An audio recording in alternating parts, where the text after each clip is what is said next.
tardes a todos. Vamos a comenzar nuestra sesión del Foro de Arte, cuyo presidente está aquí presente. Le querría además agradecer muy especialmente la aceptación de este ciclo sobre Gaudí que estamos realizando. Esta es la última conferencia del mismo de este año.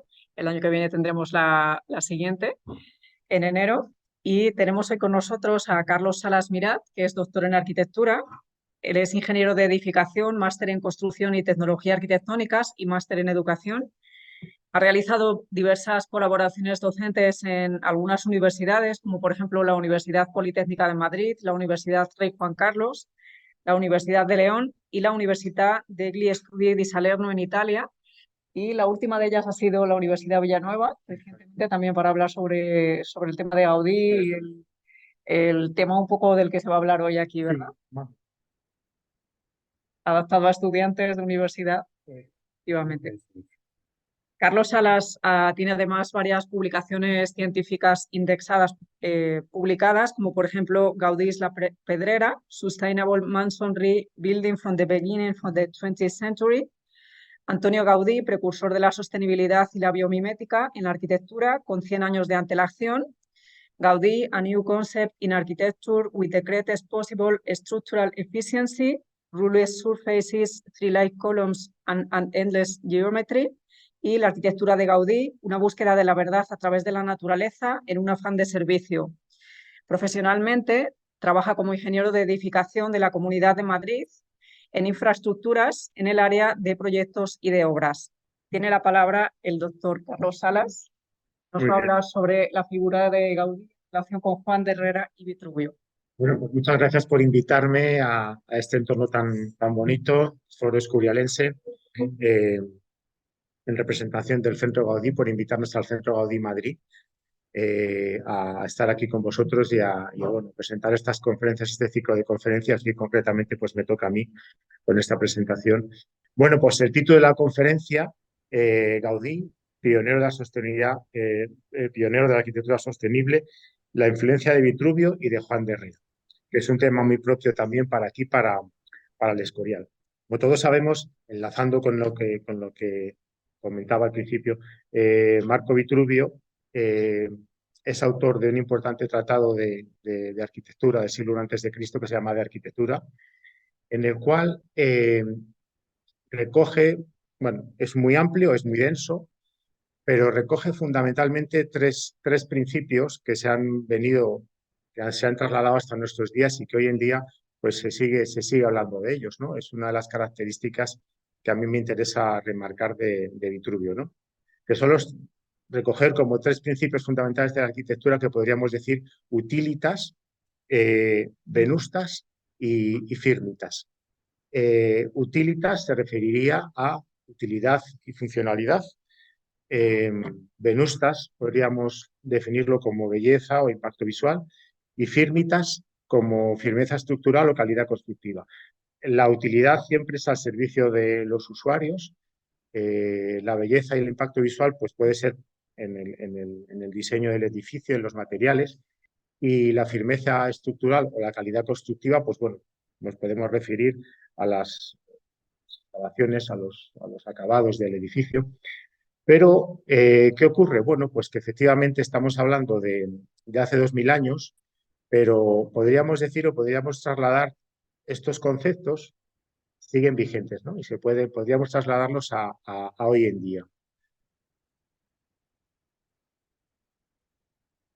En ese sentido ya en el monasterio del Escorial, Juan de Herrera, el gran arquitecto español de todos conocido y arquitecto real de Felipe II, que fue efectivamente el gran artífice de esta obra magna del Escorial, tras el fallecimiento de Juan Bautista de Toledo. Entonces, según dice un académico, Juan Gómez y González de la Huelga, Juan de Herrera desarrollaría en el gran monumento escurialense lo mejor de la inspiración del arte vitruviano. Es decir, que el propio Juan de Herrera fue un gran estudioso de Vitruvio. Incluso parece ser que conservaba en su estudio varios ejemplares de arquitectura de Vitruvio, ¿no? En latín, en italiano, en castellano, etc. Entonces, bueno, de alguna manera lo he querido relacionar porque me parece interesante estando aquí en el Escorial bueno, pues el gran arquitecto que es Juan de Herrera, pues relacionarlo con estos orígenes vitruvianos y con estos tres principios de Vitruvio que, como ahora veremos, pues incluso hoy en día podemos también interpretarlos y podemos reconocerlos en obras actuales y en concreto, como voy a hablar ahora, en Gaudí, en Antonio Gaudí. Bien, entonces, bueno, como he dicho anteriormente, podríamos considerar que el monasterio del Escorial pues es un muy interesante exponente de los principios vitruvianos que mencionaba anteriormente. Eh, Utilitas, utilidad y funcionalidad. Bueno, evidentemente el monasterio del Escorial pues, es un edificio perfectamente pensado, perfectamente diseñado eh, para la funcionalidad que tenía y para el uso que tenía cuando se construyó y con esa utilidad, ¿no? Con ese concepto de utilidad, que es una de las cosas que es maravillosa de esta construcción y de este edificio, ¿no? Eh, Luego, en vez de venustas, yo diría firmitas, ¿no? Firmitas, firmeza estructural y calidad constructiva, pues bueno, eso también es evidente que la calidad constructiva del monasterio del Escorial es proverbial y la firmeza y en todos esos sentidos, ¿no? Y de alguna manera, el tercer principio, venustas, yo diría que es un reflejo de los dos anteriores, ¿no? Venustas, pues belleza, impacto visual. Yo para mí, cuando un edificio es útil y es funcional y está pensado al servicio de los usuarios, al servicio de las personas que lo van a utilizar, y cuando además tiene la firmitas, la firmeza estructural, la calidad constructiva, pues de fruto de esos dos conceptos es bello también, es bello. Porque la belleza es un reflejo de una serie de valores interiores que, en definitiva, como veremos y como luego Gaudí lo va a desarrollar mucho, la belleza no es una estética puramente artificiosa, exterior, sino que refleja unos valores interiores. Entonces, bueno, pues de alguna manera, Juan de Herrera, gran estudioso de los principios vitruvianos también, pues en esta obra magna, pues digamos que los pone en práctica, podríamos decir. Y entonces, bueno, introduciéndonos ya digamos, ya en Gaudí, pues efectivamente, como he dicho anteriormente, podemos decir que Gaudí pone en práctica estos principios, estos principios vitruvianos y, como he dicho también, en un afán de servicio a la sociedad y de otros valores, por supuesto, búsqueda de la verdad y búsqueda de la belleza, que luego todos estos valores los relacionaré luego más adelante porque es muy, muy interesante el ver esta relación entre ellos. Sin embargo, nosotros a Antonio Gaudí le conocemos por lo que ha sido más reconocido y estudiado, o los valores que han sido más reconocidos y más estudiados en Gaudí, como son, en primer lugar, bueno, pues su talento artístico y creativo, ese estilo naturalista con sorprendentes formas y colores que todos conocemos y que todos reconocemos en sus obras y que, bueno, pues son muy atractivos. Luego, por supuesto, quienes han profundizado un poquito más en Gaudí saben que también es un gran innovador en el ámbito técnico constructivo, ¿no? Que es un gran ingeniero, ¿no? Y luego, pues también ha habido otros historiadores que han profundizado en otro campo muy importante dentro de Gaudí, como es el simbolismo. El simbolismo de Gaudí es muy importante en sus obras también, simbolismo religioso y también simbolismo cultural, simbolismo también de muchos valores, ¿no? Sin embargo, lo que ha sido poco estudiado y es un poco, digamos, en lo que yo estoy intentando, digamos, avanzar terreno un poco porque me parece que es muy interesante, es su papel como precursor de la sostenibilidad y biomimética en la arquitectura. Que ahora veremos más adelante en qué consiste la biomimética, lo explicaré. Y también me gusta mucho precisamente por lo que estaba comentando anteriormente, ¿no?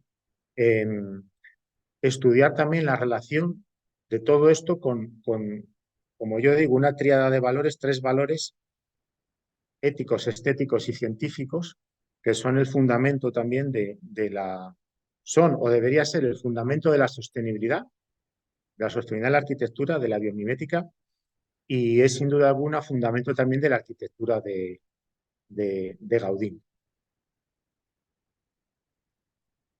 Entonces, bueno, primero voy a comenzar hablando de Gaudí y la naturaleza, porque es como un poco el origen o el fermento de todo esto que estamos hablando, un poco su inspiración, por así decirlo, ¿no? Para Gaudí la naturaleza es la obra maestra. Él dice que es un libro abierto en el que aprender y en el que aprender, eh, diría, pues la perfección, bondad y belleza de la naturaleza. Me gustan estos términos porque es un libro abierto donde aprender. En ese ámbito podríamos decir la perfección, podríamos hablar de valores científicos, la bondad, podríamos hablar de valores éticos y la belleza de valores estéticos. Entonces, bueno, la naturaleza es modelo de perfección, bondad y belleza, pero que en definitiva es los valores que a mí me parecen importantes, científicos, éticos y estéticos.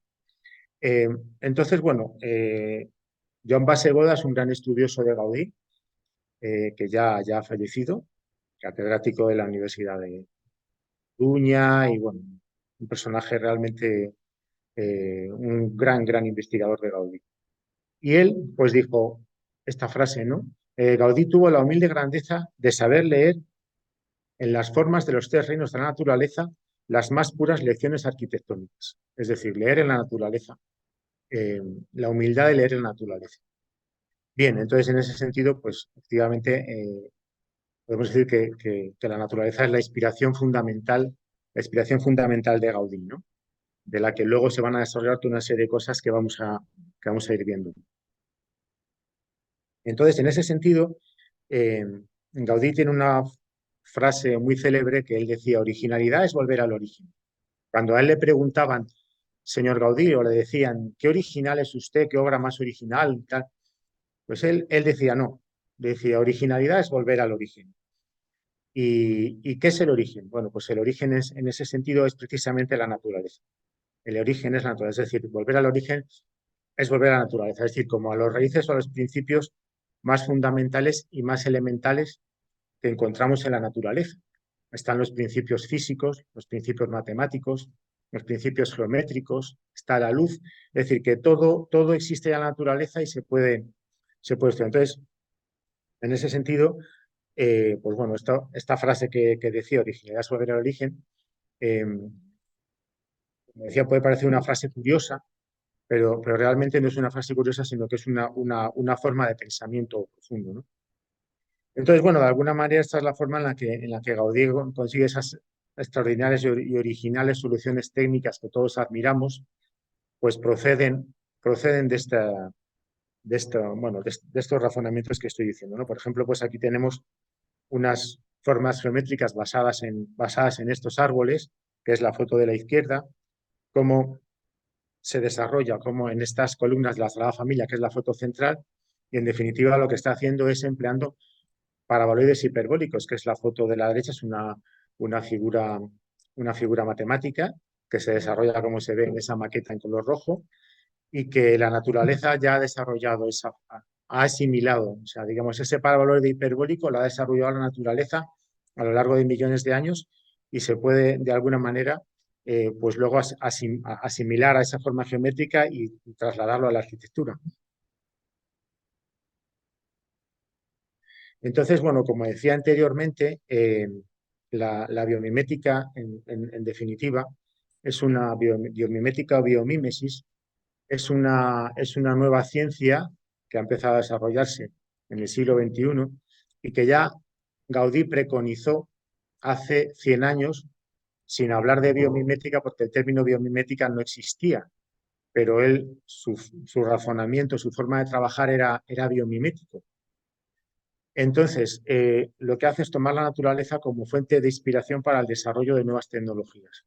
No solamente para el desarrollo, digamos, de obras artísticas con valores estéticos, que eso siempre se ha hecho desde hace 2000 años. Bueno, desde siempre el hombre se ha fijado en la naturaleza, en los valores bueno, en muchas cosas, ¿no? Pero sobre todo artísticamente en los valores estéticos. Pero la ciencia biomimética va más allá, ¿no? O sea, lo que hace es tomar la naturaleza como inspiración para el desarrollo de nuevas tecnologías. Y ahora veremos cómo es, ¿no? El mismo Gaudí tiene una frase que a mí me gusta mucho. Dice que el arquitecto del futuro se basará en la imitación de la naturaleza porque es la forma más racional, duradera y económica de todos los métodos. O sea que me gusta, ella dice, el arquitecto del futuro se basará en la imitación de la naturaleza, ¿no? Ahora vamos poco a poco llegando a eso, quiere decir, el arquitecto moderno, la arquitectura moderna, va entrando ya un poco en ese juego, ¿no? De imitación de la naturaleza a nivel tecnológico, ¿no?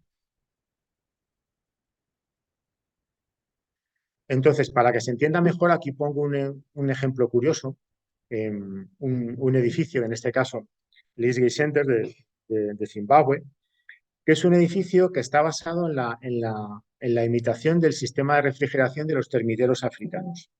Como se ve, en la foto de la izquierda es un termitero africano, la foto de la derecha es este edificio, como decía anteriormente, estéticamente no se parece en nada.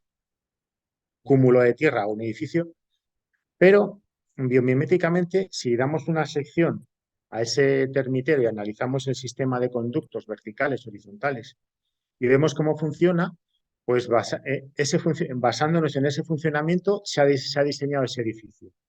De forma que este edificio funciona y se refrigera, se climatiza con un 10% del consumo de energía de lo que sería un edificio normal, ¿no? O sea, que es interesantísimo, ¿no?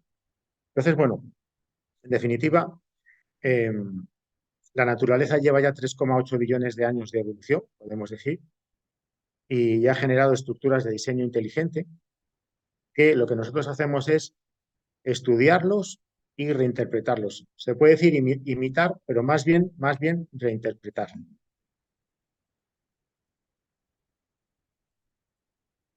Bueno, y profundizando un poco más en esto tan interesante de la biomimética, pues es muy importante decir que, claro, que efectivamente este asunto de profundizar en la naturaleza no es sencillo, es muy difícil y requiere mucho esfuerzo y sacrificio, porque no es fácil quedarse mirando un árbol, ves un árbol, pero bueno, de alguna manera estudiarlo en profundidad, igual que los elementos de la naturaleza, requiere gran esfuerzo y sacrificio y digamos, un gran afán de estudio, de investigación.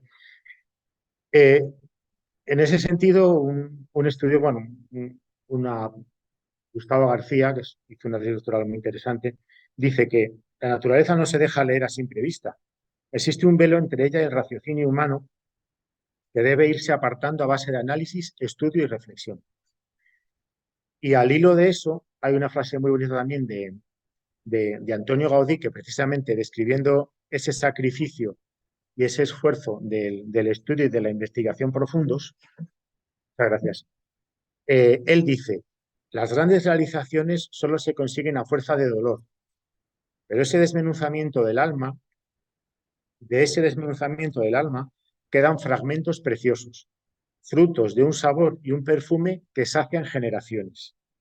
Es decir, a mí me gusta mucho esta frase de Gaudí porque es lo que viene a decir, él no se refiere a sí mismo, lógicamente, yo sí me refiero a él se refería a los grandes arquitectos del pasado, pues que ese esfuerzo y ese sacrificio queda impregnado en esas obras, que es lo cuando vemos un Velázquez o cuando vemos un...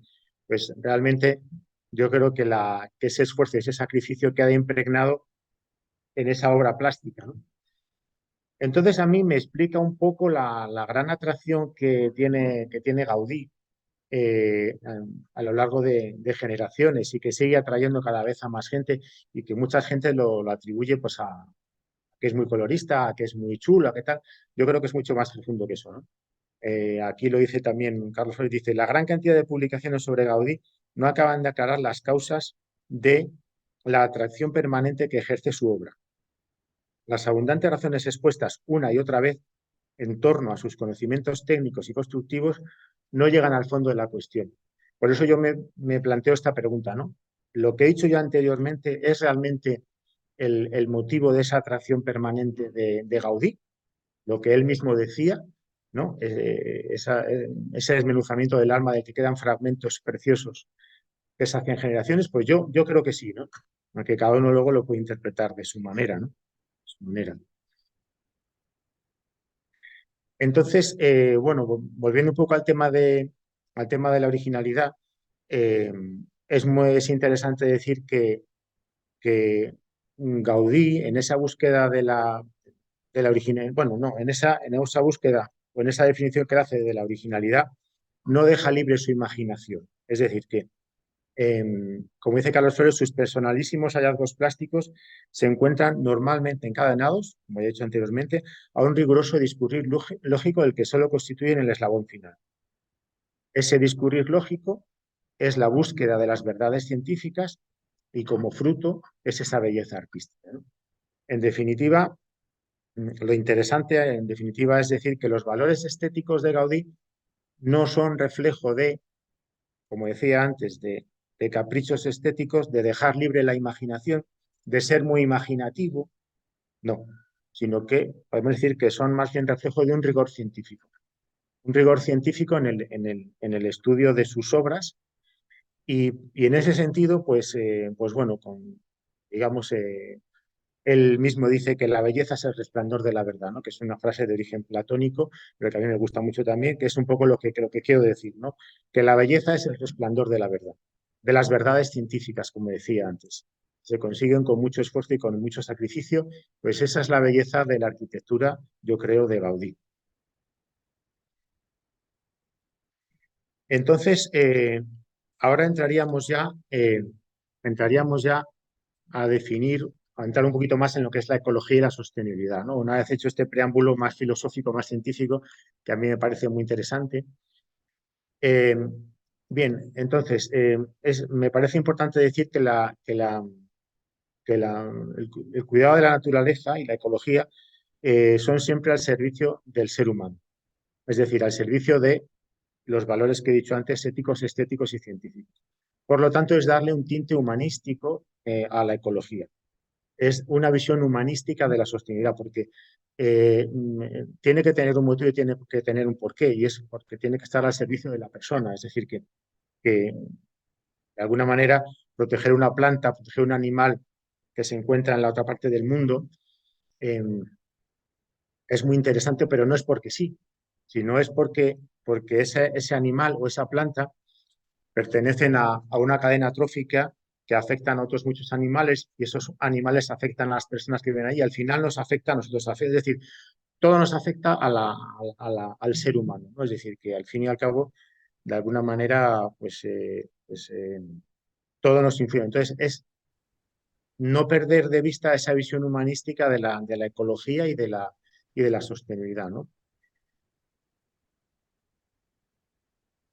Y en ese sentido, es muy importante, y ha venido a reforzar esta idea ahora en el 2015, la encíclica Laudato Si del Papa Francisco, que creo que pone un antes y un después en cuanto al tema de la ecología, ¿no? Y la sostenibilidad. Me parece muy interesante. Y son algunas frases de las que se dicen en este texto, que cito aquí un par de ellas. Por ejemplo, él dice, propongo que nos detengamos ahora a pensar en los distintos aspectos de una ecología integral. Es decir, él lo denomina ecología integral, a diferencia de ecología a secas. Por eso yo también luego lo traslado a la sostenibilidad, sostenibilidad integral. Ecología integral que incorpore claramente las dimensiones humanas y sociales. ¿Por qué? Pues esta frase es muy importante. Dice, porque la degradación ambiental y la degradación humana y ética están íntimamente unidas. Es decir, que la degradación ambiental determina de una forma muy importante pues también la degradación humana. Es decir, el ser humano necesita un entorno, un bienestar, medio ambiente necesita para desarrollarse como persona, ¿no? Entonces, bueno, como decía anteriormente, mm, eh, pues podemos decir que Gaudí tiene esa visión integral de la ecología y de la sostenibilidad porque se preocupa del cuidado y del respeto a la naturaleza al servicio de las personas. Y entonces ahora voy a poner una serie de ejemplos y voy a ir citando para que veamos un poco cómo él trabaja, cómo diseña los edificios, cómo investiga, pensando siempre, pensando en el cliente, pensando en quién le encarga la obra, pensando en el entorno en el que se integra la obra, es decir, no poner un pegote de edificio donde a él le da la gana o donde le da la gana, sino integrándolo, respetando el entorno y pensando en los usuarios de ese edificio, sobre todo, poniéndose en la piel de esos usuarios, ¿no? Y buscando su satisfacción y su confort, ¿no? Y entonces empieza a preocuparse por una serie de cosas que hoy en día nos preocupamos, pero que en aquella época los arquitectos se preocupaban mucho menos, como son, por ejemplo, bueno, pues y cito aquí unos cuantos que luego voy a desarrollar: el ahorro de materiales y mano de obra para la economía de la obra, la eficiencia energética del edificio para ahorrar energía, la iluminación y la ventilación natural para que el edificio sea salubre, el aislamiento térmico y acústico también para tener un confort dentro del edificio, un aislamiento acústico, un aislamiento térmico para que pueda tener una temperatura agradable, el aprovechamiento de residuos, que hoy en día está muy de moda, pero que en aquella época pues se reían de él y no pensaban que estaba loco por aprovechar los residuos de otros, como bueno, ahora lo explicaré. El aprovechamiento de recursos naturales, la protección del entorno natural, confort del usuario. Bueno, ahora iré desarrollando para que veamos eh, cómo concibe el arquitecto. Entonces, en un primer momento, voy a hablar del ahorro de materiales, y entonces aquí cito una frase bastante significativa del anuario de la Asociación de Arquitectos de Cataluña, en 1913, que ya hace una definición bastante curiosa de este ahorro de materiales, ¿no? Dice, Gaudí planteó el problema arquitectónico introduciendo en la construcción el concepto de organismo natural, lo que implica que cada elemento sea del material más adecuado a su función y que su disposición, forma y dimensiones sean las estrictamente precisas para obtener un mínimo coste y esfuerzo. Es decir, que, bueno, vemos este edificio que es muy famoso de las entradas a la familia, tiene una forma absolutamente innovadora, que se ve en la fotografía de la izquierda, son conoides. Son conoides que lo que consiguen es una gran resistencia del edificio con muy poco material.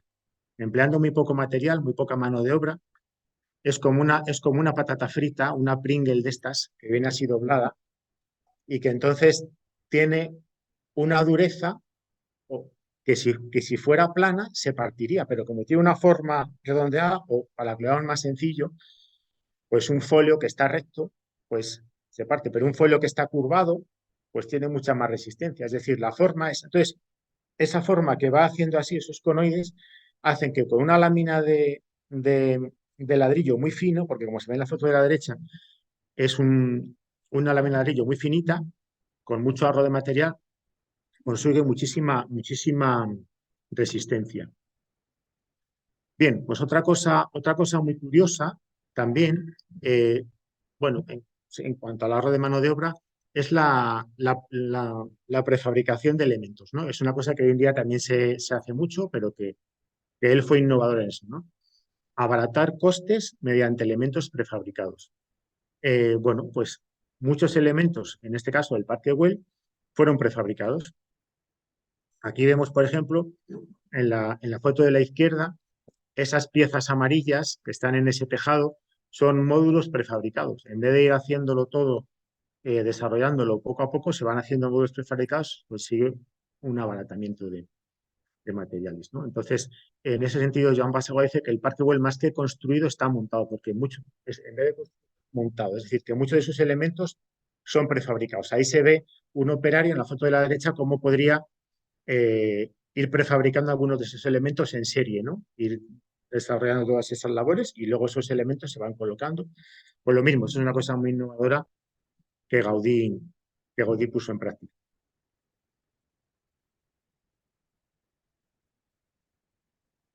Bien, y entonces otra cosa también en el sentido del ahorro de materiales y de transporte es la utilización de materiales del entorno próximo.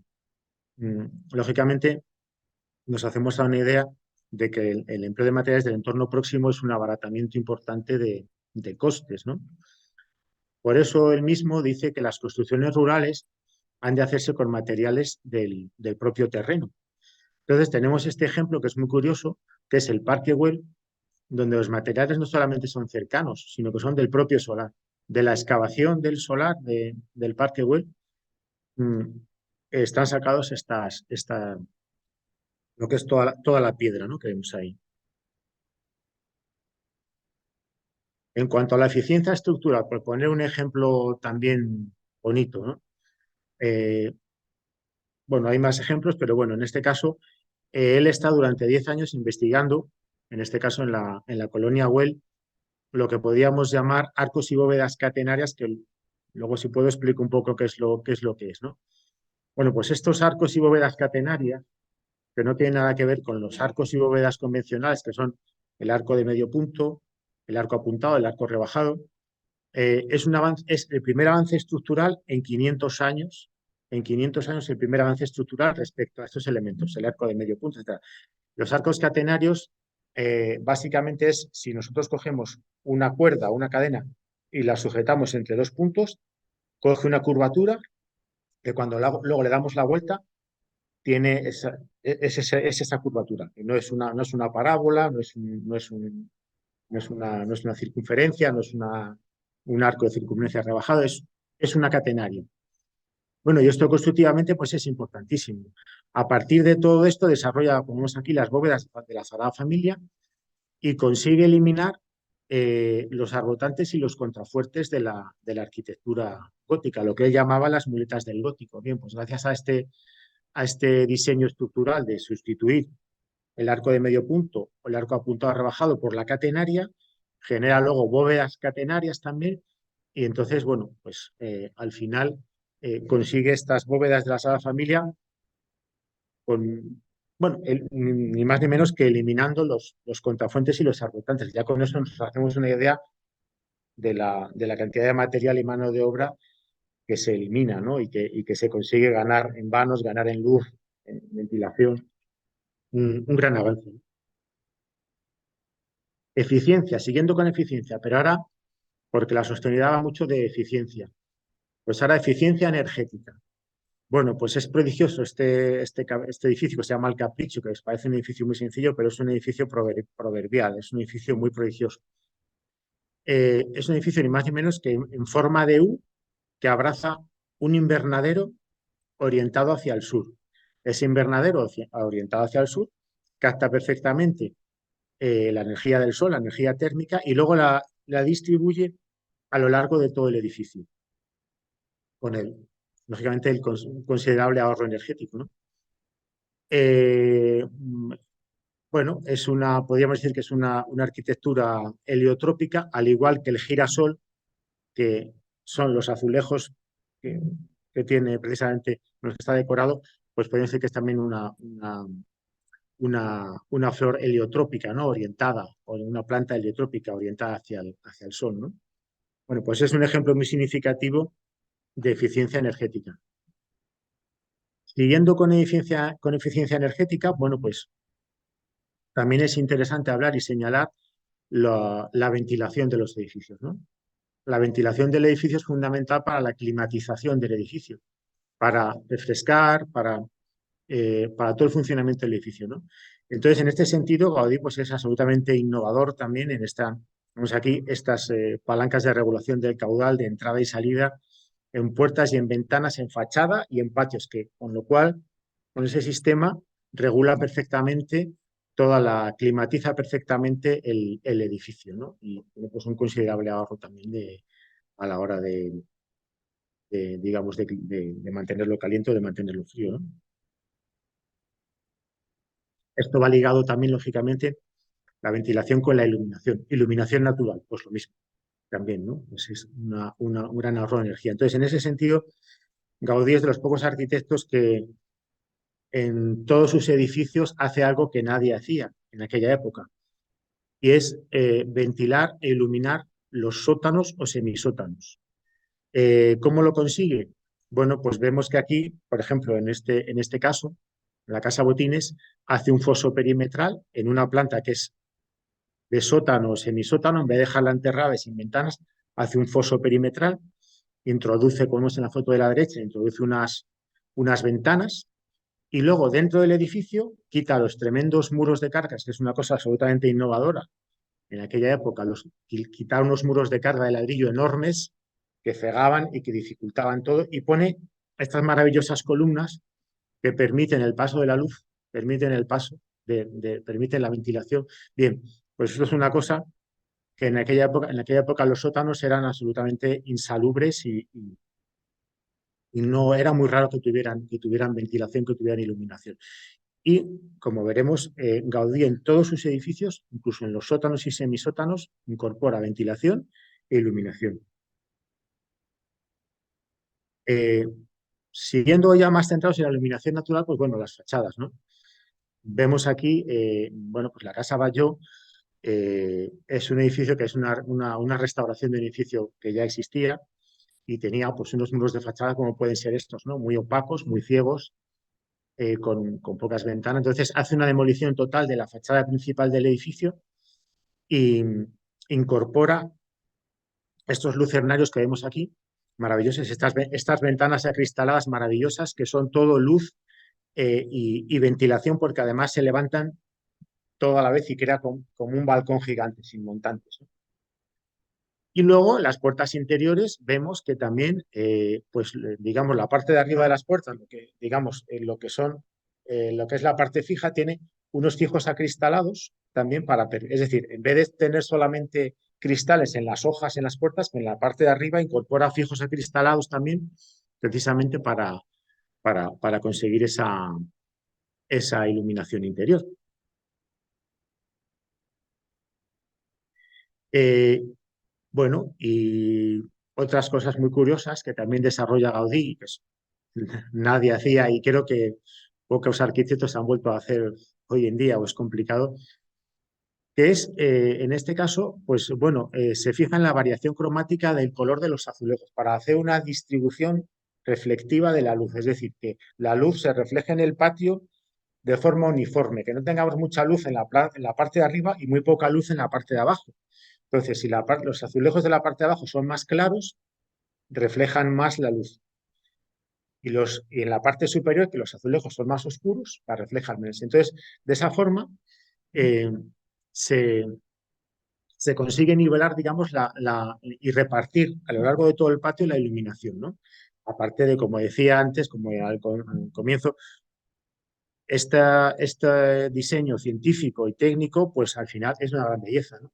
Precioso, ¿no? Como vemos al final, esos estudios, esa búsqueda de verdades científicas, esa búsqueda para los usuarios, de un beneficio para los usuarios, esos valores éticos, al final tiene un valor estético importantísimo y tiene una belleza, como vemos ahí, ese cromatismo, ¿no?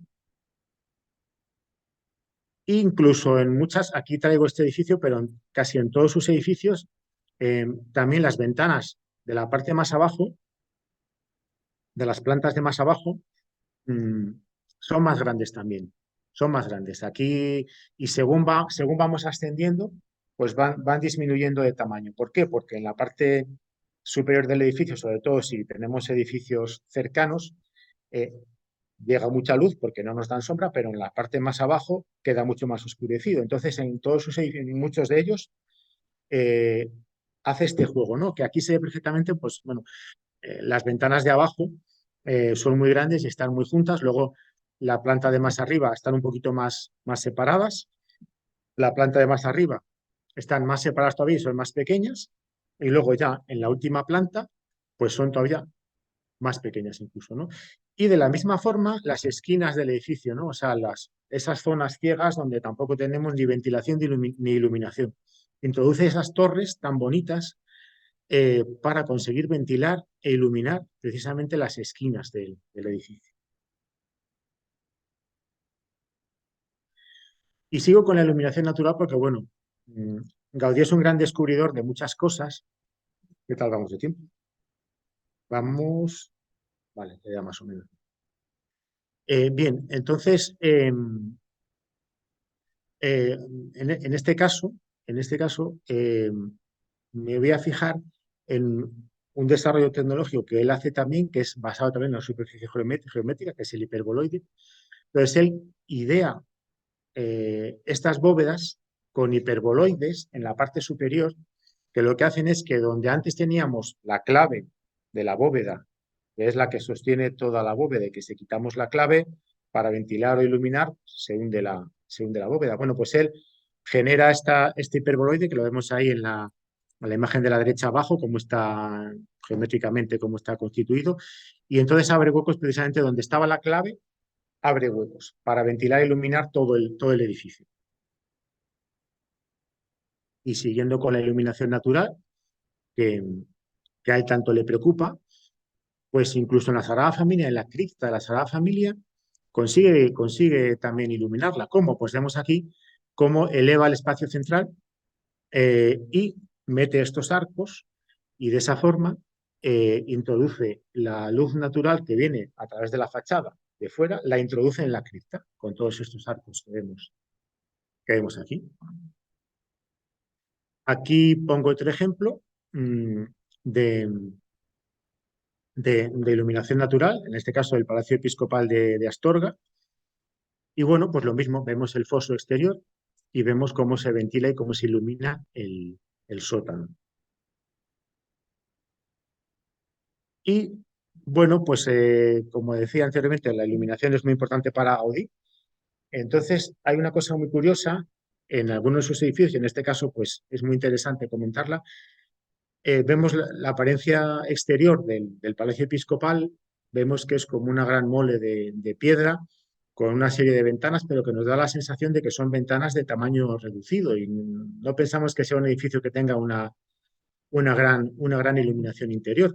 Pero sin embargo, sí que está muy estudiada la iluminación interior y como vamos a ver en la siguiente diapositiva, esta es la iluminación interior del edificio. Estancias bañadas de luz natural, ¿no? O sea, que vemos el contraste, la diapositiva anterior con esta. Pues realmente en este edificio Gaudí tampoco deja de preocuparse por la iluminación interior y lo diseña de forma que efectivamente consigamos esa iluminación natural. Eh, por ejemplo, pues mencionando otro tema bioclimático, podríamos decir el aislamiento térmico. Bueno, pues en el Capricho de Comillas, que es una localidad, como todos sabemos, muy fría y muy húmeda de Cantabria, pues en los ventanales de la fachada norte incorpora una doble cristalera para conseguir mejorar ese aislamiento térmico que podríamos decir que es un perfeccionamiento absolutamente insólito para la época, ¿no? Aquí vemos esos dobles ventanales. También se preocupa de la impermeabilización. Es muy bonito el exterior de este edificio, pero esos azulejos tienen también, como decía, esa belleza estética tiene un porqué científico muy específico. Y es precisamente protegerlo de la lluvia. Si nos fijamos, los elementos más expuestos al viento de la lluvia son los que tienen más superficie con azulejos, como un revestimiento de azulejos, como por ejemplo, pues la torre, que está totalmente recubierta de azulejos. Luego vemos la cornisa y las ménsulas, que es justamente en la parte inferior donde acaba el tejado y empieza la fachada. Pues esa cornisa está totalmente recubierta de azulejos. Luego las embocaduras de las ventanas, es decir, el perímetro de la ventana, que también recibe más impacto de lluvia y de viento, pues también tiene azulejos.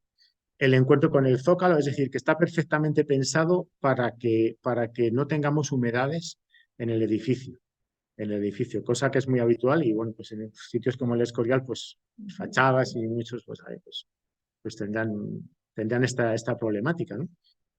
Además es un elemento como está vidriado, pues es muy impermeable. Y pasamos a otro de los grandes, como vemos, bueno, pues son cosas muy curiosas.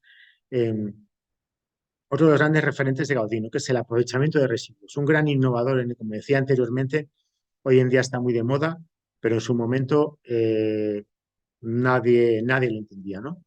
Es el conocido trencadís, trozos de vidrio o cerámica.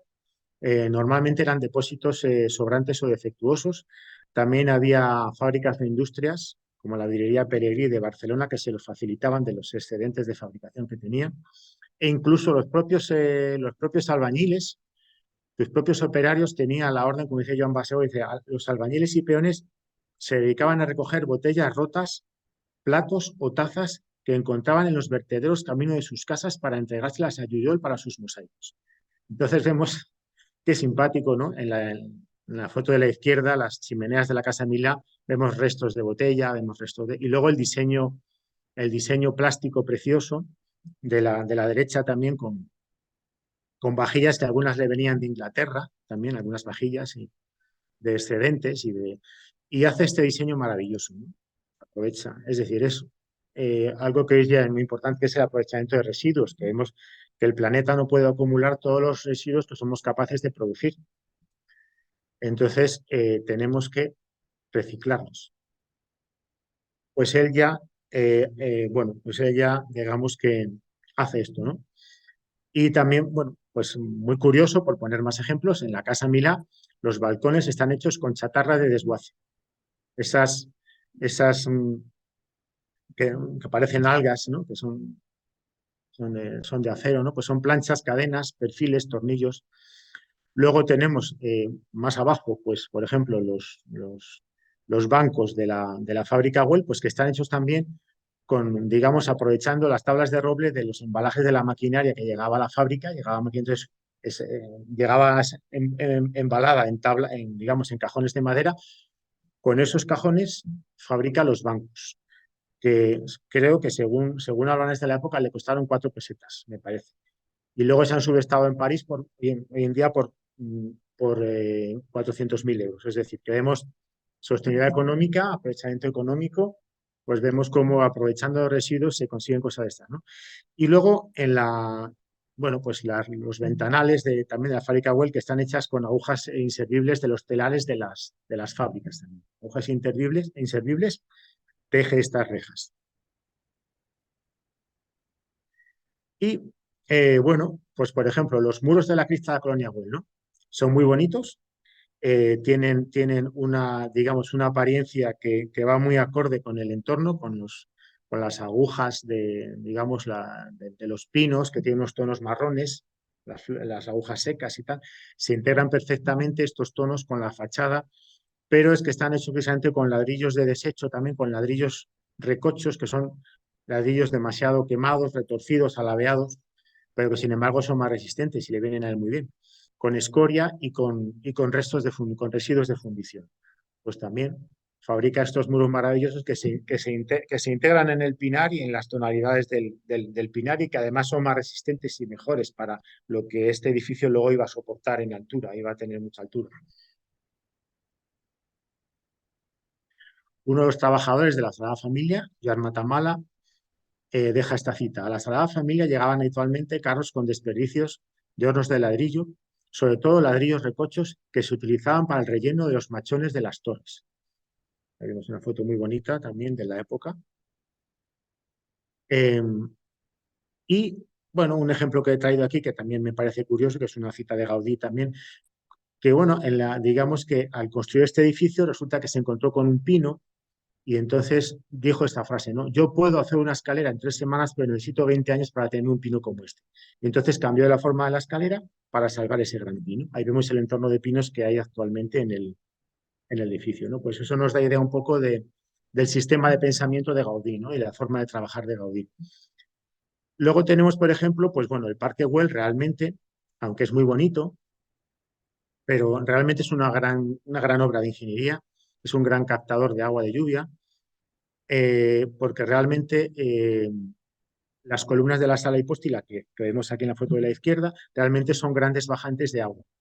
Y bajo la plaza hay una gran cisterna de 1.200 metros cúbicos para esa capacidad de agua, para recibir todo el agua que llueve y que se va filtrando por distintos niveles de arena, de grava, de piedras, se va recogiendo por esas columnas y luego se almacena en esa cisterna inferior, ¿no? Para luego usarlo como agua de lluvia. Carlos Giordano dice, demostrando una sensibilidad especial con el problema de la escasez de agua, Gaudí concibió un ingenioso sistema de drenaje con el fin de aprovechar para riego la lluvia que caía sobre la gran plaza. El estrés hídrico, la falta de agua es un problema acuciante hoy en día también, y ahora mismo en Cataluña, en Barcelona, sigue siendo un problema, porque la demanda para las ciudades es muy grande. Ya lo era en aquella época y lo sigue siendo, ¿no? Y de hecho, pues muchos millones de habitantes en el mundo pues no tienen agua potable. Entonces, bueno, pues este es un problema de actualidad. Es muy curioso que el Parque Güell se sitúe en un entorno que se llamaba la Montaña Pelada, lo llamaban Caña Pelada, porque realmente, bueno, lo que existía era apenas la vegetación existente, pues a unas hierbas, arbustos. Entonces Gaudí lo que hace es precisamente conservar estas hierbas y arbustos y luego ir añadiendo especies autóctonas que tienen menos requerimientos hídricos, que digamos que funciona mejor en el entorno y de esa forma pues consigue este entorno natural maravilloso de lo que se denominaba montaña pelada. Montaña pelada pues ahora es esto que tenemos ante nuestros ojos, ¿no?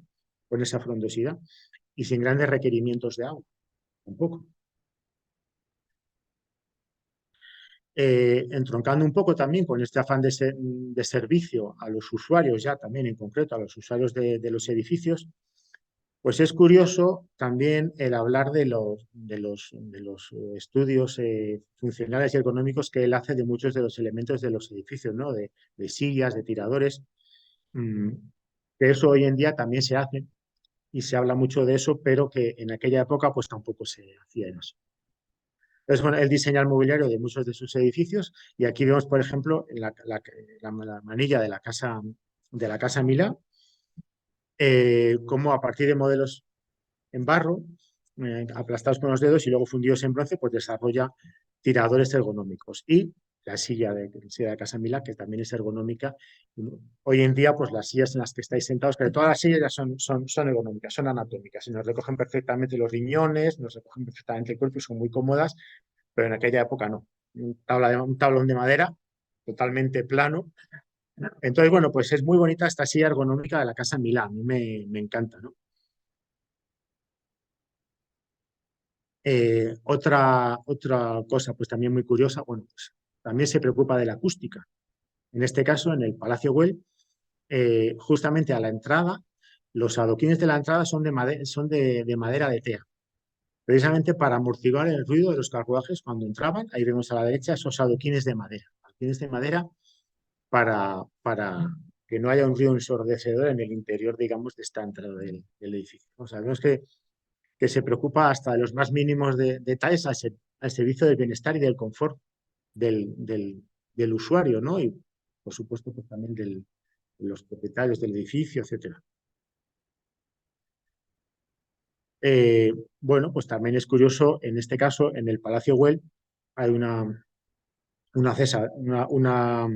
una cita de César Martínez, que es otro investigador importante de Gaudí, que dice: la Casa Milá fue el primer caso en Barcelona y posiblemente los primeros mundiales con sistemas de rampas a los garajes después tan usados, ¿no? En el caso de varios pisos, ¿no? Pues efectivamente, pues ya en aquella época, principios del siglo XX, Gaudí diseña estas rampas para el acceso a los sótanos.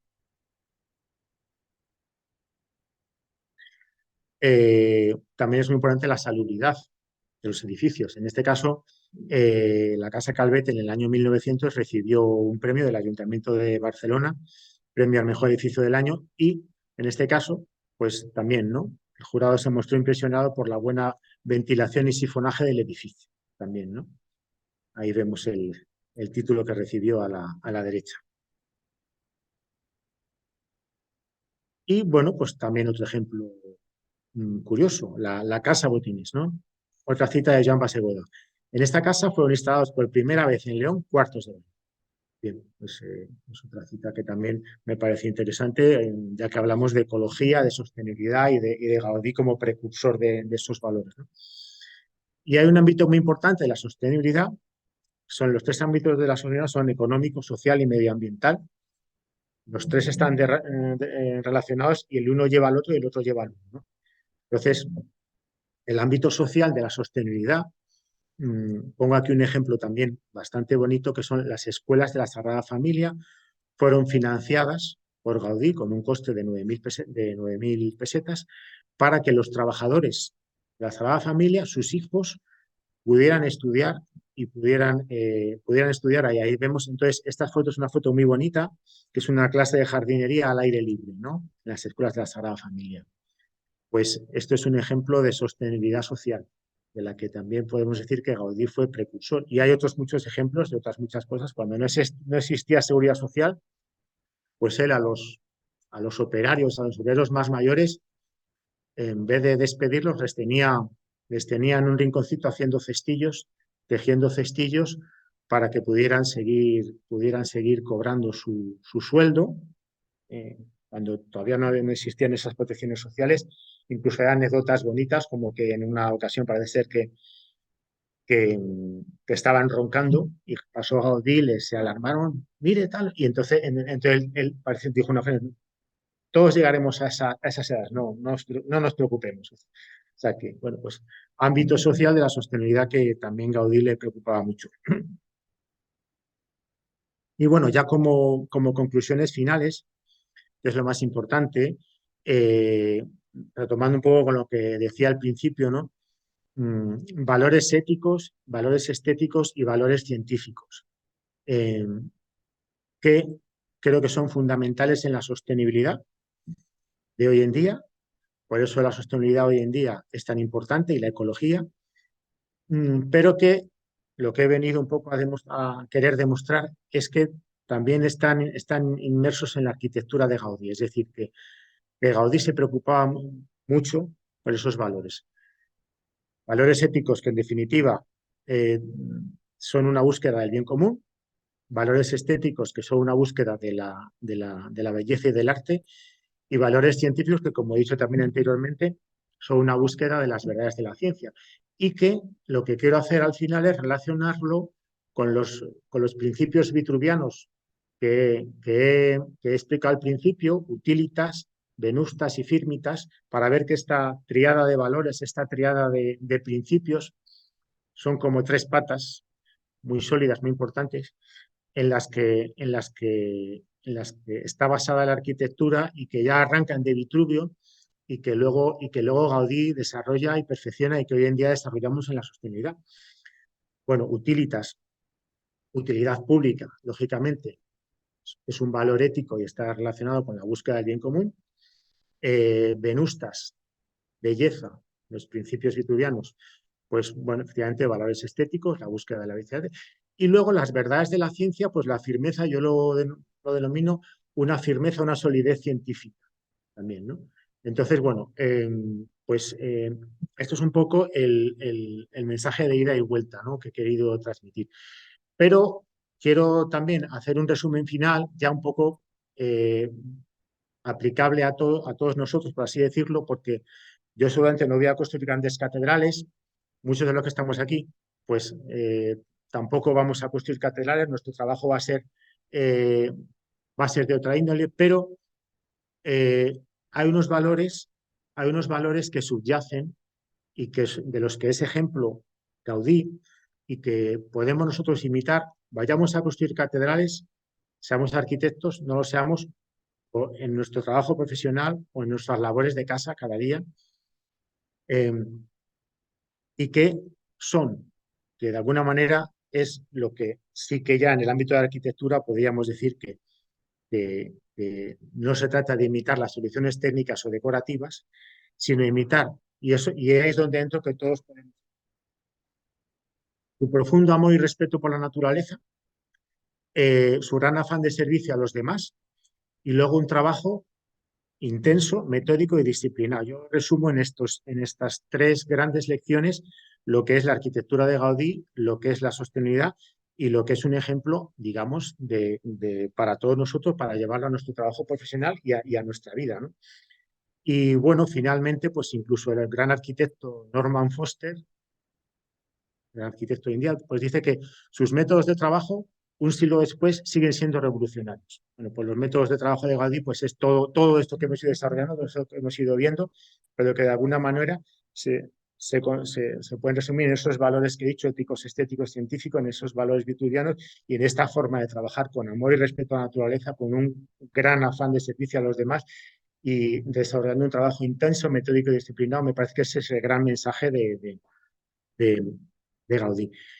Bien, aquí pongo un libro que he publicado recientemente, que, bueno, es como donde se desarrollan y se amplían todos estos todos estos, digamos, valores que he ido explicando y que, bueno, que está a vuestra disposición si lo queréis. Y nada más. Muchas gracias.